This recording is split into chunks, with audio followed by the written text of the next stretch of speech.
Assalamualaikum warahmatullahi wabarakatuh. Kembali lagi bersama saya Tiffany Febrina.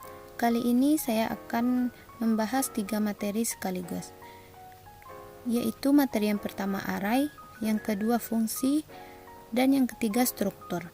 Yang pertama kali saya bahas yaitu array. Array adalah tipe terstruktur yang terdiri dari sejumlah komponen-komponen yang mempunyai tipe sama.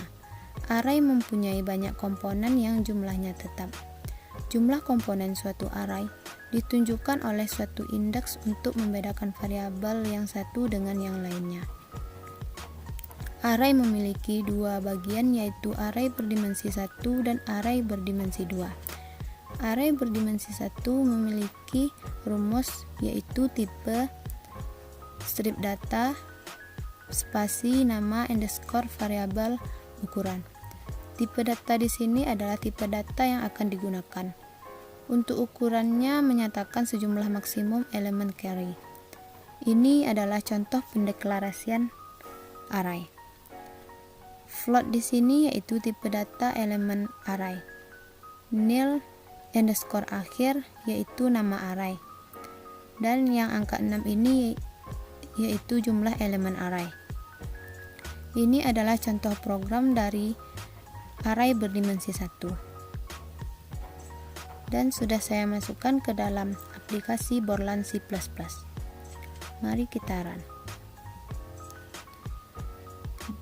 Jumlah pegawai di sini yaitu jumlah pegawai yang akan kita inputkan. Di sini saya buat saja 1 orang. Input nama pegawai, nama saya sendiri. NIP-nya yaitu terserah saja.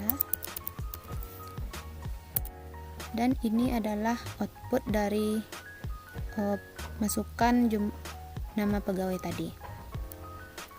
Selanjutnya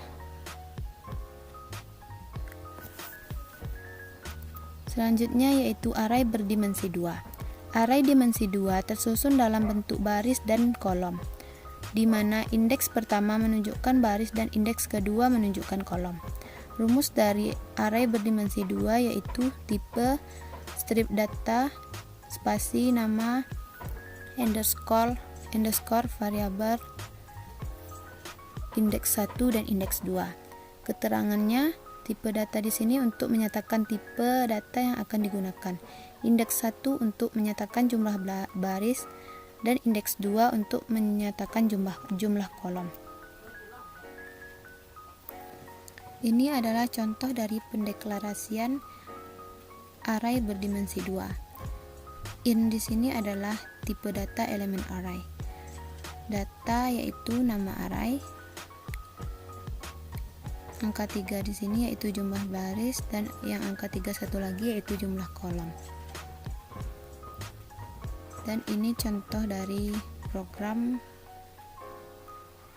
array berdimensi 2. Materi yang kedua kita bahas yaitu fungsi. Yang pertama, pengertian fungsi. Fungsi merupakan blok dari kode yang dirancang untuk melaksanakan tugas khusus. Yang kedua, struktur fungsi. Ini adalah rumus dari struktur fungsi. Keterangannya, nama fungsi boleh dituliskan secara bebas dengan ketentuan tidak menggunakan spasi dan nama-nama fungsi yang memiliki arti sendiri. Argumen diletakkan di antara tanda kurung yang terletak di belakang nama fungsi. Argumen boleh diisi dengan satu data atau dibiarkan kosong. Pernyataan atau perintah diletakkan di antara tanda kurung. Ini adalah contoh program dari fungsi. Ini adalah contoh pertama dari program fungsi. Baiklah, sebelumnya sudah saya masukkan ke dalam aplikasi Borland C++. Ini adalah program pertama dari fungsi. Dan ini adalah hasil run dari program pertama dari fungsi. Selanjutnya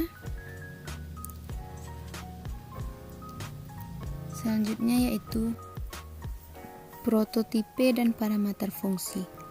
Prototipe merupakan uraian dari blok fungsi yang dapat digunakan untuk mendeklarasikan ke kompiler mengenai 1. Tipe data keluaran dari fungsi, 2. Jumlah parameter yang digunakan, 3. Data dari masing-masing parameter yang digunakan. Contohnya yaitu char, spasi comment, spasi buka kurung char cat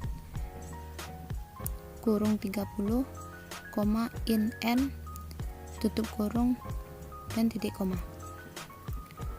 Parameter fungsi adalah suatu pendefinisian nilai-nilai dari objek-objek yang dideklarasikan pada bagian argumen di fungsi. Nilai-nilai pada objek tersebut didapat dari variabel-variabel yang berada pada program utama. Parameter fungsi memiliki dua bagian, yaitu parameter formal dan parameter aktual. Parameter formal yaitu variabel yang terdapat pada daftar parameter yang berada di dalam definisi fungsi. Parameter aktual yaitu variabel yang digunakan pada pemanggilan suatu fungsi.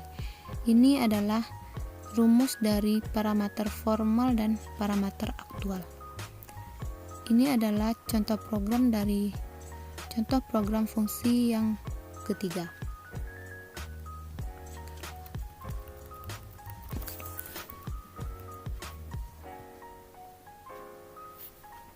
Ini adalah contoh program fungsi yang kedua. Sebelumnya sudah saya masukkan ke dalam aplikasi Borland C++. Mari kita run. Di sini kita masukkan nilai 80. Kalau kita masukkan nilai angka yang bernilai genap, yaitu genap, dan angka yang bernilai ganjil yaitu ganjil. Di sini saya masukkan 80, yaitu bilangan genap. Ingin input lagi, ya, masukkan nilai 77, yaitu nilai bilangannya yaitu bilangan ganjil.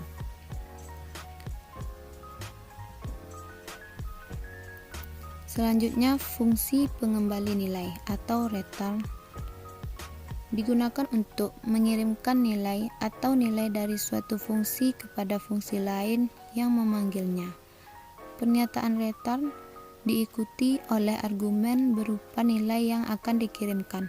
Syarat utama dalam pembuatan fungsi return adalah nama fungsi yang dapat mengembalikan nilai, dikarenakan nilai hasil parameter formal akan disimpan pada nama fungsi. Ini adalah contoh programnya. Sebelumnya sudah saya masukkan codingannya ke dalam aplikasi Borland C++. Mari kita run. Kita masukkan jari-jari lingkaran. Saya masukkan di sini 14 dan luas lingkaran, dan ini hasil dari luas lingkaran dan keliling lingkaran.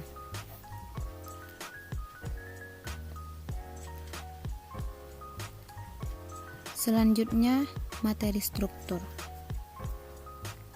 Struktur digunakan untuk mengelompokkan sejumlah data yang mempunyai tipe data yang berbeda. Variabel-variabel yang membentuk sebuah struktur dinamakan elemen struktur. Pendeklarasian struktur yaitu struk nama, underscore tipe, underscore struktur, kurung kurawal, elemen, underscore struktur, titik koma, titik-titik, titik-titik, kurung kurawal,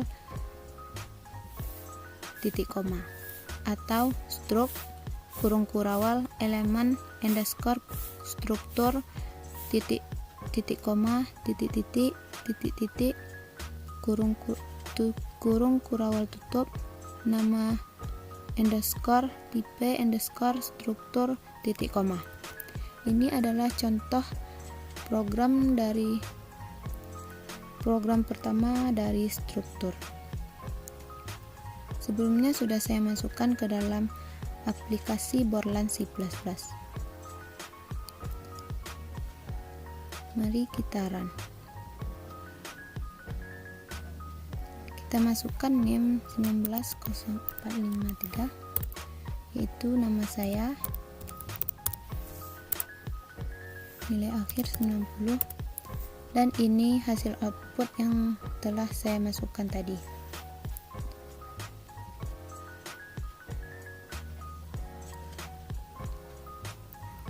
Selanjutnya struktur dengan array dan function.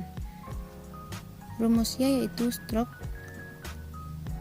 buka kurung kurawal elemen underscore struktur titik koma tutup kurung kurawal nama underscore tipe underscore struktur jumlah underscore indeks titik koma. Ini adalah contoh program dari struktur dengan array dan function. Sebelumnya sudah saya masukkan ke dalam aplikasi Borland C++. Dan ini adalah contoh program dari struktur. Mari kita run. Masukkan data yang pertama, yaitu terserah saja,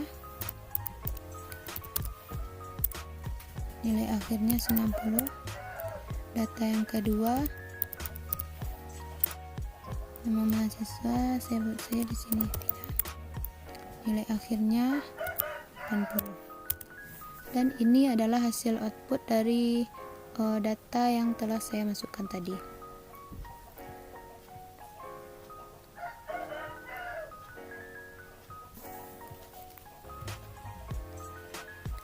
Sekian penjelasan dari saya mengenai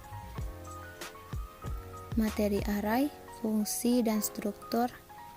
Kalau ada kesalahan saya mohon maaf. Jangan lupa like, comment, and subscribe. Sampai jumpa untuk video selanjutnya. Terima kasih. Assalamualaikum warahmatullahi wabarakatuh.